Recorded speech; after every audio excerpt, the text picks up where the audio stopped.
King Charles privately thinks Prince Andrew has no long-term future at Royal Lodge, despite giving the Duke a stay of execution at his Windsor property.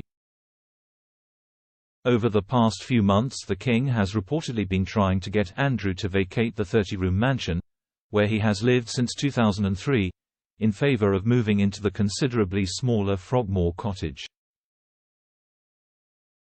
However, the Duke of York has dug his heels in, as he has already footed the bill for extensive refurbishments and signed a 75-year lease on the house.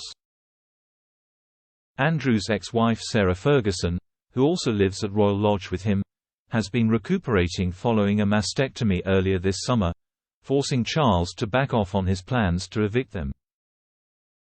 The Mirror reported this week that the brothers had worked out a deal enabling Andrew to stay at Royal Lodge to oversee the repair work, and to prove over time that he can support the property financially. However, royal sources told the Daily Mail that the prince is not being realistic about what he can afford to do after his annual maintenance grant of £249,000 was cut earlier this year.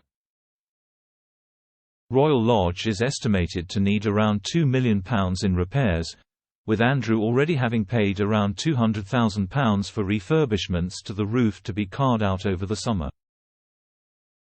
Since stepping down as a working royal, Andrew relies on his annual allowance from the Duchy of Lancaster for support, as well as his Navy pension and his inheritance from Queen Elizabeth and Prince Philip.